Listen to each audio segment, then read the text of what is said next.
de Italia, como León XIII lo hizo con la de Francia, ¿no? Bien, vamos a ver, brevemente, ¿cuál es la doctrina de estos papas, que va desde 1865 a 1945? Bueno, serían Pío IX, León XIII, San Pío X, Pío XI y Pío XII. Estaba Benedicto XV, pero bueno, ese no hizo gran cosa porque duró muy poco. Bien, entonces básicamente lo que dicen es, hay una serie de encíclicas, tampoco las voy a bueno, pues Immortale Dei, por ejemplo, Divini Reventoris, Hilaribus, Syllabus, Quanta Cura, Quas Primas, Qui Pluribus, Quod Apostolici, Diuturnum Illud, Humanus Genus, etc. Bueno, hay un montón de ellas donde más o menos yo he hecho una serie de puntos de doctrina, ¿no? Según esta doctrina, realmente el régimen que hoy tenemos en todo Occidente, las repúblicas, vamos a decir, o sea, las democracias occidentales de hoy en día, en todos sus aspectos, en todos, quiero decir, económico, político, social, cultural, o sea, todo lo que se os ocurra, todo lo que las democracias de Occidente están condenadas por la Iglesia, pero por todas partes. O sea, vivimos en un régimen absolutamente, en todo Occidente, en un régimen absolutamente anticristiano, condenado por la Iglesia, desde 1865 a 1940, básicamente. Entonces, en primer lugar, lo que hacen estos papas es condenar el liberalismo, además lo dicen muy clarito. Del liberalismo viene el comunismo y lo lleva el socialismo, el comunismo, y lo lleva todo la masonería. Así de claro lo dicen. Y el que empieza siendo liberal, sin tardar mucho acaba siendo un comunista, un socialista, un comunista. Y lo que lleva es, al final, a la destrucción de todos los... De hecho, ya profetizan todas estas encíclicas, dicen, como sigamos así, y siga avanzando el liberalismo, siga avanzando el comunismo y el socialismo, vamos al caos, o sea, a la destrucción. Y nos están pintando, hace 150 años, nos están pintando cuadros que hoy son realidad. O sea, estos hombres eran profetas. Y además dijeron, va a pasar esto, y está pasando hoy en día exactamente lo que dijeron, que es el caos y la destrucción total, la apostasía general y la destrucción de cualquier elemento de cristiandad, hasta el más mínimo. Por tanto, ya digo, vivimos en un occidente absolutamente condenado por la Iglesia. Claro, luego veremos que llega el Vaticano II y esto cambia, porque como tiene la doctrina contraria, nos dice exactamente lo contrario, que vivimos en el mejor de los regímenes posibles, que es la democracia, con derechos humanos, con libertades, con dignidad humana y demás. Bueno, el principio, lo primero, una cosa que lo dejan muy clarito, pero que hay que matizar, hay que dedicarle un poco de tiempo, que además ha tenido mucha polémica con Falange, ¿no? El famoso punto 25 de Falange. Luego veremos que antes del Concilio Vaticano ya la Iglesia criticaba al régimen de Franco, le tocaba bastante las narices, pero eran picajosos que iban al purismo, ¿no? Al purismo. Entonces tenían el mejor régimen, no te voy a decir de la historia, pues está ahí San Luis y Fernando III el Santo, pero tenían el mejor régimen cristiano, político cristiano de la historia, y se dedican a tocarle las narices, pues como tocaban a Italia, Alemania y demás, diciéndole, bueno, pues el tema de la separación Iglesia-Estado, el famoso punto 25 de Falange. Entonces, la separación Iglesia-Estado, brevemente es lo siguiente. El hombre tiene alma y cuerpo. Esto hay que tenerlo muy claro. El hombre tiene alma y cuerpo. Entonces, una parte el hombre vive en sociedad y necesita una autoridad que rija esa sociedad. Entonces, la autoridad que rige el cuerpo es el Estado y la autoridad que rige el alma es la Iglesia. Punto. Ahora bien, hay entre los dos una unión. ¿Y qué es primero? Pues primero es el alma. El cuerpo de alguna manera es secundario. Es importante, pero es secundario. Entonces, tradicionalmente la Iglesia ha dicho, ya desde tiempos medievales, que la Iglesia tiene todo poder porque se lo dio Jesucristo. Porque la autoridad viene de Cristo. No viene del pueblo. Eso está condenado por la Iglesia. Ni el pueblo, ni el rey, ni nadie tiene la autoridad. La autoridad viene de Dios. Y luego, por un método u otro, recae en un individuo, un grupo de individuos o una colectividad. Luego lo vemos. Entonces, es la famosa tesis de las dos espadas. La Iglesia tiene la espada temporal y la espada espiritual, le da la temporal a la Iglesia, perdón, al rey, al Estado, y se queda con la espiritual. Entonces, hay una supremacía siempre de la Iglesia sobre el Estado porque, en principio, un cristiano tiene que ser cristiano a jornada completa, es decir, no se puede ser cristiano en casa, como dicen los liberales católicos, los del Opus Dei, ¿no? Hay que ser, eso es un tema privado, para casa y tal, y luego cuando salgo a la calle ya es otra cosa. No, se es a jornada completa. Entonces, se es dentro de casa y fuera. Por lo tanto, fuera de casa también tiene que haber es decir, todas las acciones públicas también tienen que estar sometidas de alguna manera a la moral católica o a la moral establecida por Jesucristo en su predicación, lo que había también en el Antiguo Testamento y demás. Entonces, ese sometimiento hace que la Iglesia tenga un poquito más de poder en el sentido de que puede meterse en temas del Estado por razón de pecado. Es decir, la Iglesia no puede decirle al Estado cómo tiene que hacer las carreteras. Eso pertenece al Estado. Pero sí le puede decir algo al Estado si el Estado utiliza esclavos, o no paga el sueldo a los obreros. Entonces algo tendrá que decir sobre el tema de las carreteras. Entonces tiene una cierta, vamos a decir, preeminencia, pero ante todo hay que dejar claro que son poderes que son autónomos, cada uno tiene sus competencias, pero no son independientes porque tienen que colaborar, porque al final el cuerpo y el alma están unidos. Son distintos, pero no pueden actuar separados, tienen que actuar en colaboración. Entonces el régimen más, es decir, más ideal, o sea, el régimen ideal sería precisamente un Estado obediente en temas espirituales con la Iglesia, pero que luego haga sus cosas en temas temporales y que vigile mucho, pues sobre todo, dos cosas que fija la Iglesia: el bien común. El Estado tiene que mirar por el bien común, y el bien común es mirar por que se den las condiciones materiales e incluso espirituales para que el hombre llegue a su fin, que es vivir esta vida dignamente y ir a la otra, al cielo. De alguna manera el Estado tiene que colaborar con la Iglesia en el hecho de en que también se mire por la moralidad en la sociedad, porque el hombre también alcance sus fines espirituales. Por eso el Estado debe prohibir, por ejemplo, la pornografía, o el juego, o ciertos vicios, o la prostitución y demás, porque hay un tema moral que va unido también al cuerpo.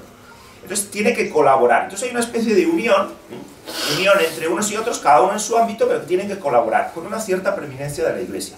Y la Iglesia, eso sí, hay que pararle los pies, esto nos lo dice muy bien Januzet, a la Iglesia hay que pararle los pies cuando se quiere meter en cosas que son propiamente del Estado y no son de razón de pecado, ni de tema moral, que a veces los curas pues se pasan. Entonces esto es lo que habla muy bien que hay que pararle los pies a veces. Pero bueno, esa colaboración. Entonces, cuando la Falange dice, punto 25, separación entre Iglesia y Estado, ¿dice una herejía? No, depende cómo se interprete. Separación, claro que están separados, pero si están separados, pero colaboran, como yo he dicho, pues eso es perfectamente católico, porque yo lo que acabo de decir es la doctrina católica. Ahora, si separación es que no colaboran, y que cada uno está a su aire, y que lo que haga el Estado va por un lado, y lo que haga el otro por el otro, pues eso sí que es herejía. Bien. La Iglesia, otro tema, la Iglesia no quiere, o sea, no se casa con ningún régimen político, es decir, la Iglesia le da igual.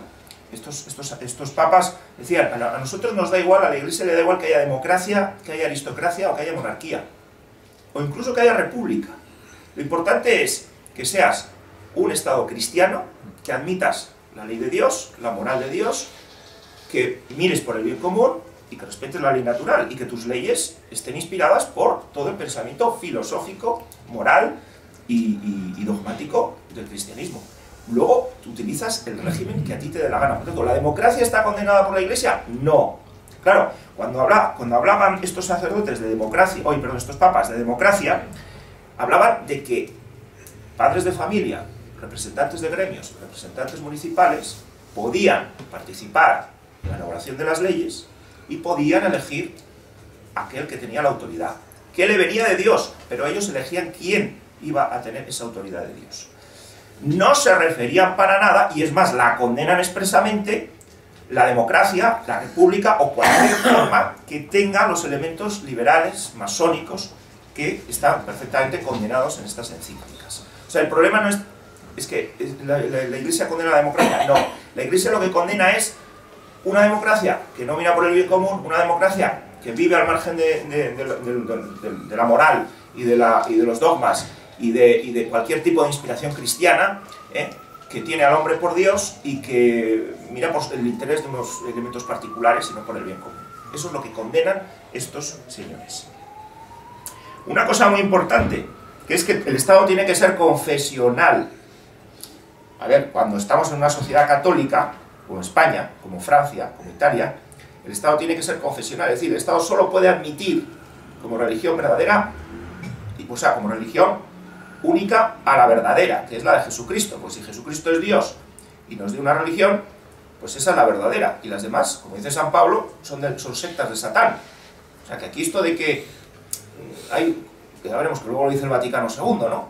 La gran herejía del Vaticano II, que es que, bueno, que hay iglesias cristianas o no cristianas que tienen elementos de verdad, que se puede uno salvar dentro de ellas. Bueno, se puede uno salvar dentro de ellas con ciertas condiciones, sobre todo si hay una ignorancia no culpable, pero en principio, el que libre y conscientemente esté en estas sectas, adora a Satán y va al infierno, porque fuera de la Iglesia Católica no hay salvación. Esto es lo que han dicho siempre. Por tanto, el Estado en un país católico tiene que ser confesional, tiene que proteger, tiene que en su legislación obedecer, o sea, aplicar, inspirarse en la filosofía y en los mandamientos y en la fe, en los dogmas católicos, y debe prohibir con leyes civiles cualquier otro tipo de fe, cualquier otro tipo de religión, que no es religión, que es secta, y que no adora a Dios, que adora a Satán. Entonces, esto hay que tenerlo muy claro. Por tanto, y esto lo tuvo muy claro Franco, porque en el régimen de después de la guerra civil, de la cruzada, pues una cosa tenían clara los... hay dos herencias de ese régimen. Primero, los carlistas fueron los que pusieron un poco, hicieron hincapié en que el régimen fuese el régimen de confesionalidad, de unidad católica, es decir, entre el Estado y la Iglesia, con su separación, como lo he dicho antes, no teocracia ni no el Estado mezclado con la Iglesia, sino cada uno en su casa, pero colaborando. Entonces, se debe a ellos, esa es la herencia que se debe a los carlistas, así como la herencia que se debe a Falange es todo el tema de la justicia social, que en el fondo es la doctrina social de la Iglesia. Tampoco somos tan originales, tenemos nuestra originalidad, pero al final no estamos aplicando nada de otro planeta, ¿no? Entonces, se cambió lo que pasa es que ahora no sé dónde tengo yo creo que era el artículo 6 del Fuero de los Españoles, que igual me equivoco, lo tenía por aquí, es donde, lo quería leer, pero ahora no lo voy a encontrar. Es cuando se decía que el Estado, más o menos decía que el Estado español es un Estado católico, que inspirará sus leyes en la fe católica, en la religión católica, la fe, y que no admitirá más religión que la católica, y que todas las demás religiones, en principio, quedan prohibidas, salvo, y esta es una excepción, que la Iglesia también reconoce, cuando, para evitar un mal mayor, a veces la Iglesia permite la tolerancia de religiones falsas. Esto es la idea del mal menor. Es decir, la tolerancia es una palabra que se usa hoy en día, pero la tolerancia, si miráis el diccionario, se refiere siempre al mal. Al mal. Se tolera el mal, el bien no se tolera. Entonces, porque dicen, no, es que hay que ser tolerante. Digo, a ver, la tolerancia se refiere al mal y exclusivamente para evitar un mal mayor. Si no se deriva un mal mayor, simplemente, pum, se tacha y fuera, se elimina.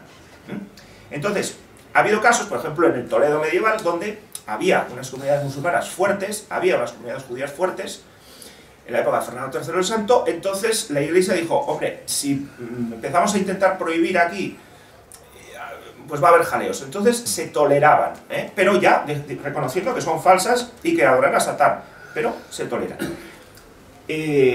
La confesionalidad del Estado se refiere sobre todo cuando hay un Estado mayoritariamente católico. Hombre, evidentemente, si la Iglesia Católica va a China, no va a pedir allí la confesionalidad del Estado.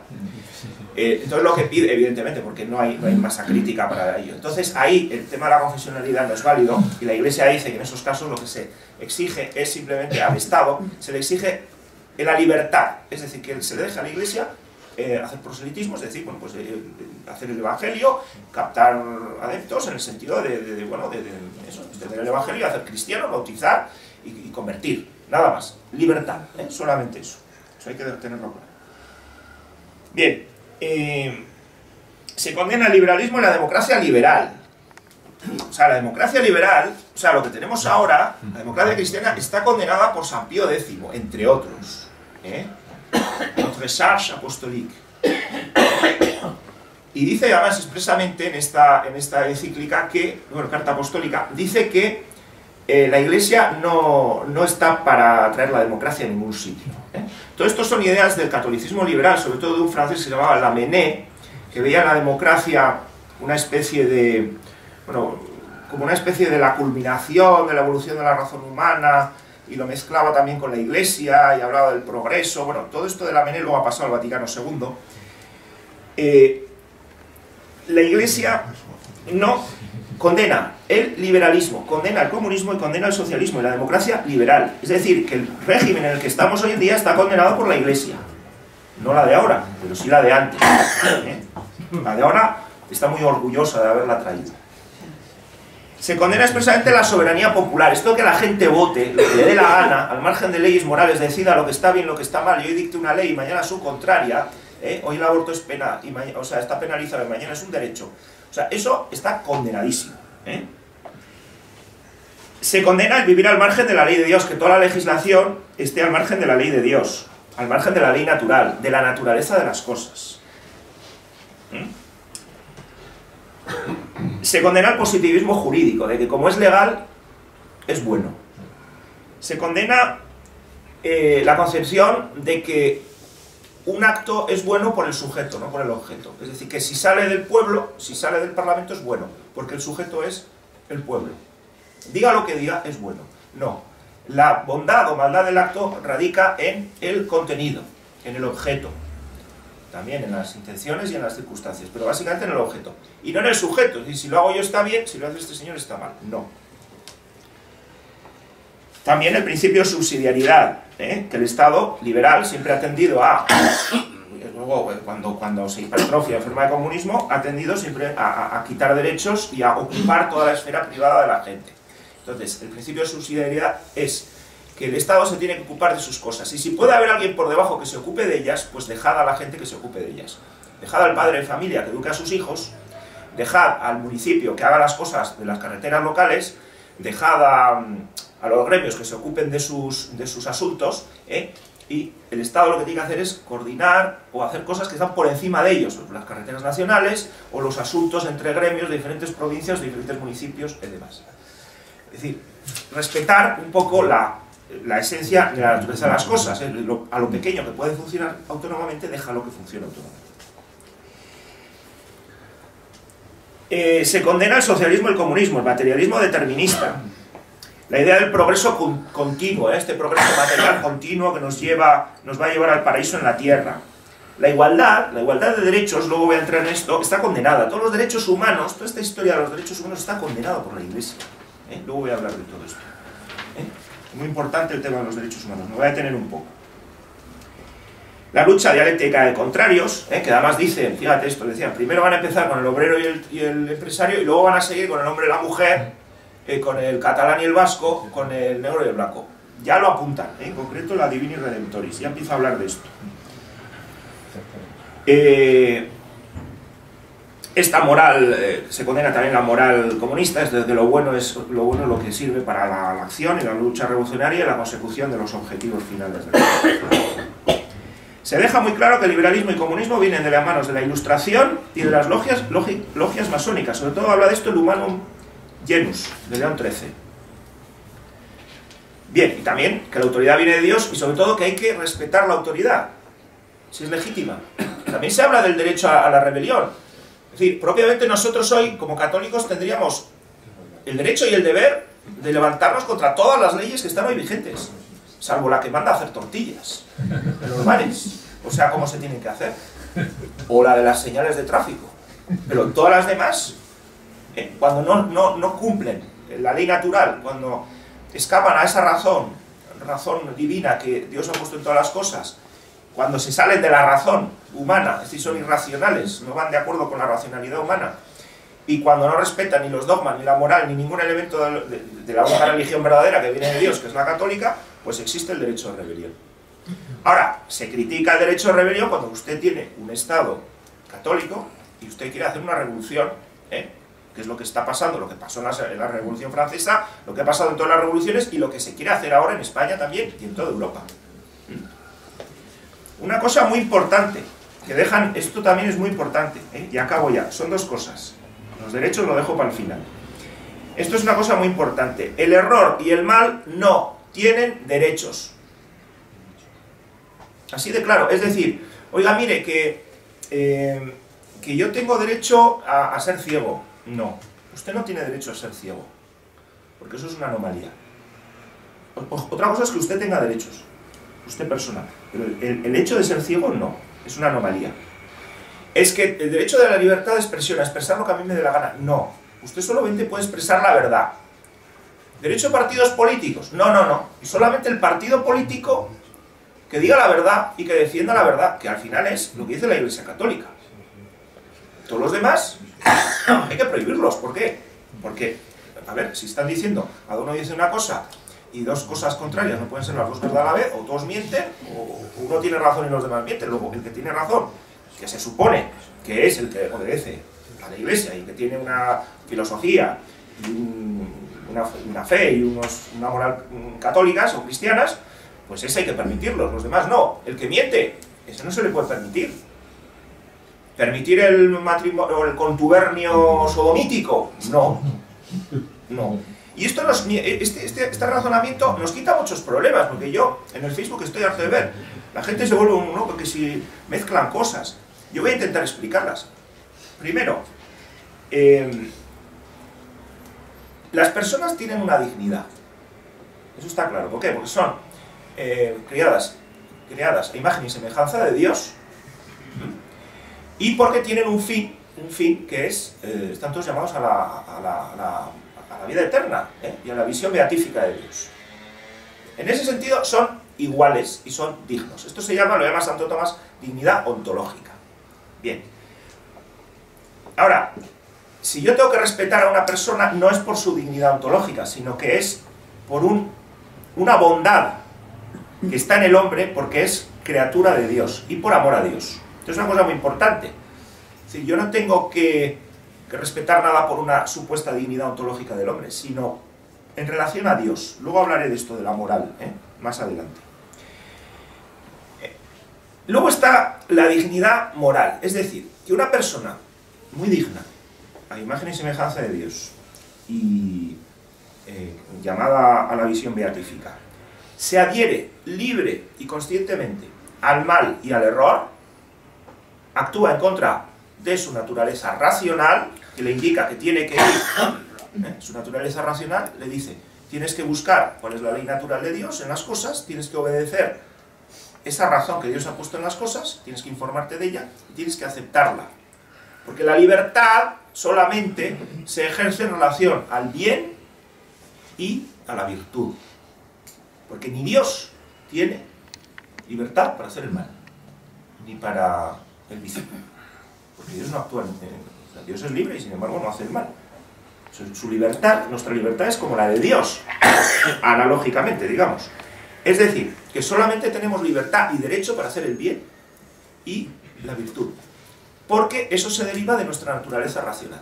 Aquel que libre y conscientemente se adhiere al mal y al error, a partir de ahí, como decía el cardenal Gomá, se apea de su pedestal de santidad o de su pedestal de dignidad ontológica y a partir de ahí se le puede zumbar por la autoridad competente. Si no, no se podría castigar nunca a un violador. Porque como es una criatura creada a imagen y semejanza de Dios, tiene una dignidad ontológica y está llamado a la salvación, pues ¿quién le va a poner una mano encima a un violador y le va a meter en la cárcel y le va a quitar sus derechos a la libertad? Que es, bueno, pues por el tema de la dignidad moral, porque él ha querido, y por eso hay infierno, porque él ha querido libre y conscientemente adherirse al mal y al error. Y se ha comportado como una bestia, porque las bestias no actúan racionalmente, y él tampoco. Es decir, va en contra de su naturaleza, y por eso se le puede meter en la cárcel, o se le puede fusilar, según en proporción al delito que haya hecho. Entonces, esto hay que tenerlo muy claro. Claro, luego al violador yo no le voy a cortar en pedacitos, ni lo voy a matar, o sea, quemarlo vivo así hasta que... No, porque tiene una dignidad ontológica. Ahí sí que la dignidad ontológica, pues tengo que matarlo de una manera digna, ¿sí? Pues con la inyección, maneras un poco inhumanas de matar, en caso de pena de muerte, o unas penas de cárcel que tampoco supongan pues una degradación absoluta de la persona, ¿no? Ahí sí que entra la dignidad ontológica. Pero es el elemento de la dignidad moral es muy importante. Entonces, el mal y el error no tienen derechos. Y la persona tiene derechos en tanto y cuanto no se adhiera al mal y al error.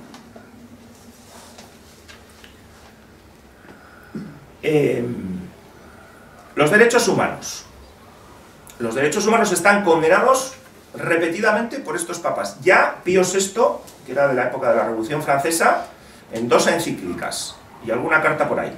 Y en concreto, el Immortale Dei y el Libertas, de León XIII. Los 3 problemas de los derechos humanos. Primero, es una visión opositiva. Mi derecho. Frente a la visión tradicional católica, la filosofía católica es que es mi deber. Los deberes miran hacia los demás, implican la caridad, el amor hacia los demás. Mi derecho es lo mío, y todos vosotros me vais a limitar los derechos, luego sois mis enemigos. Vosotros sí me vais a hacer lo que me vais a fastidiar a mí el derecho. Entonces, la idea del derecho implica siempre una polémica con el otro. Todo derecho se ordena a un fin, según la naturaleza de las cosas, y en concreto en el hombre, su naturaleza racional. Por lo tanto, los derechos solamente se refieren, como acabo de decir, a la verdad y al bien. El mal y el error se toleran, como he dicho antes, solamente para evitar males mayores.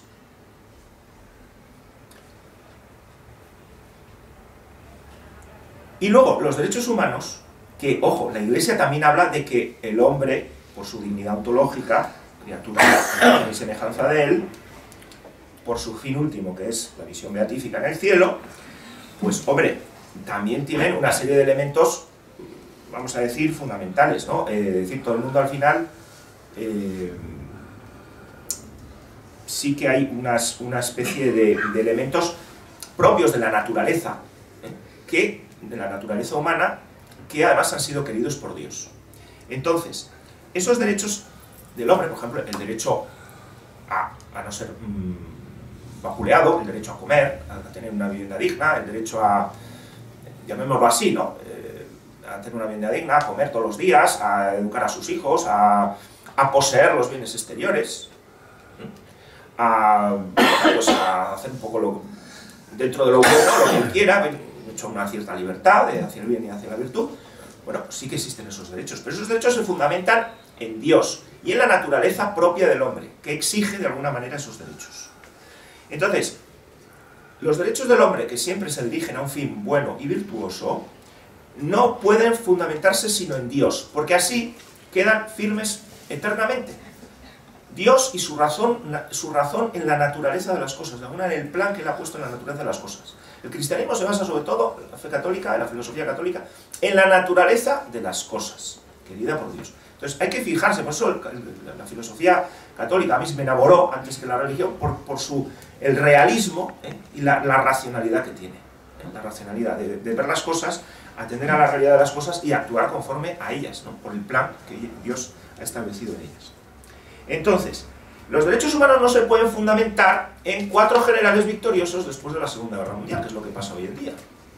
Entonces, la Carta Universal de los Derechos Humanos de hoy en día, la de la ONU, porque la establecieron unos señores generales, que mañana sus herederos pues pueden decir, bueno, pues ahora cambio, añado un derecho, te quito otro, renegocio el contrato. Esto es como un contrato de adhesión con Telefónica. Oye, mira, hoy te doy estos derechos, mañana te los quito, mañana te añado otro. Hoy tienes derecho a casarte con una mujer, mañana tienes derecho a casarte con un perro, mañana tienes derecho a ser niño si tienes pito, pero mañana igual te lo quito, no sé. ¿Me explico? En el fondo, todo esto se basa, hay un elemento fundamental que es la moral de consenso, la moral al final se remite a Dios. Es decir, lo bueno y lo malo se remite a Dios. Por la naturaleza de las cosas, vuelvo a decir. La moral nunca jamás se puede fundamentar ni en el consenso de las mayorías, eso está condenado, ni en actos formales. Por ejemplo, decir, no, es que lo que dice Dios es bueno porque lo dice Dios. No. Las cosas son buenas porque son buenas, y luego Dios dice que son buenas porque son buenas. Pero ahí se ha hecho también algún birlibirloque con el tema de que al final hay que seguir unas normas farisaicas, ¿no? Esto lo decía Guillermo de Ockham, que hay que seguirlas al final, bueno, lo que diga Dios, lo que diga la Iglesia, que él era muy católico, y nos olvidamos de las metafísicas y nos olvidamos de las razones últimas y de las esencias de los actos, ¿no? Simplemente porque lo dice. Claro, así sienta la base del positivismo jurídico liberal, que es que, como lo dice, es bueno lo que dice la ley.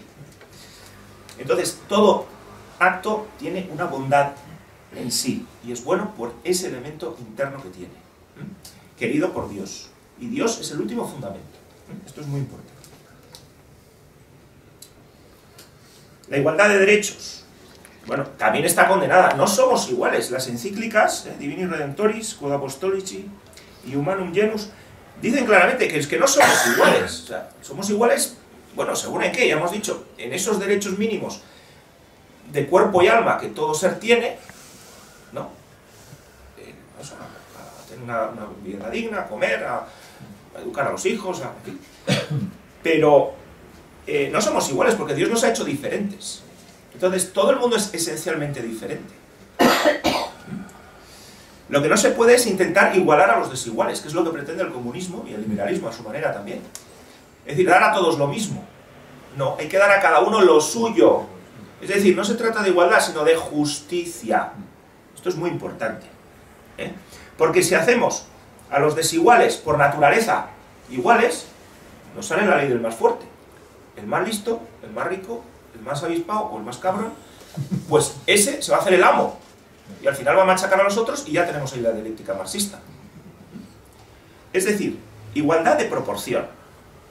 Somos desiguales en todo, salvo lo que he dicho, la imagen y semejanza de Dios, el fin sobrenatural y las necesidades naturales que acabo de citar. Precisamente la desigualdad, querida por Dios, tanto en razas, en talentos, en medios, porque al final uno se saca más dinero que el otro, porque es más listo, porque es más trabajador, es menos perezoso, lo que sea, que tiene más talento. Esas desigualdades han sido queridas por Dios para que haya una colaboración social y que el que más tiene ayude al que menos tiene, y el que es más listo ayude al tonto. Y esto forma parte de la esencia humana, porque desde que nacemos necesitamos la ayuda de los demás. Y muchas de las cosas que necesitamos no nos vienen dadas por naturaleza, sino que nos las tenemos que buscar nosotros o nos tiene alguien que ayudar. Y ahí es donde entra la ley cristiana del amor, del dar, del deber, no del derecho, del deber.